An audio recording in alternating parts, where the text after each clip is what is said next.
Bonjour à tous, le mois de novembre termine en fanfare. Sur la dernière quinzaine, si on la fait remonter au 16 novembre, la bourse n'a terminé qu'une seule fois en baisse et le CAC 40 a progressé de près de 7%.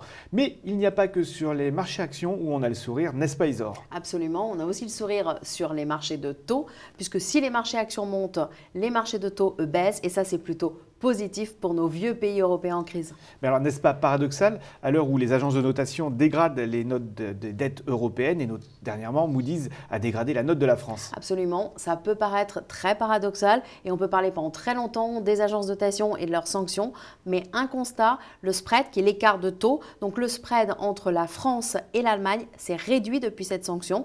L'OAT française à 10 ans est aujourd'hui aux alentours de 2% seulement. Mais alors ça va mieux aussi dans le sud puisque les Italiens et les Espagnols empruntent un peu plus d'argent à des taux un peu plus bas. Absolument, on se souvient des taux catastrophiques à 6-7% pour ces deux pays fragiles.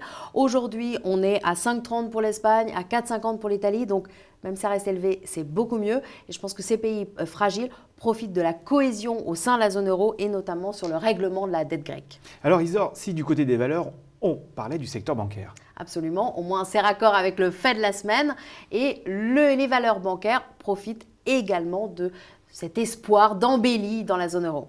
Alors qu'a fait le CAC Banks qui comprend 5 très grosses banques dont la BNP évidemment et la Société Générale? Alors, tout à l'heure, en début d'émission, vous parliez du CAC 40 qui avait repris 7% entre le 16 novembre et la fin du mois de novembre. Et bien, sur la même période, le CAC Banks a gagné environ 10%. Donc, on voit la nette surperformance des valeurs bancaires qui profitent aussi de cette situation.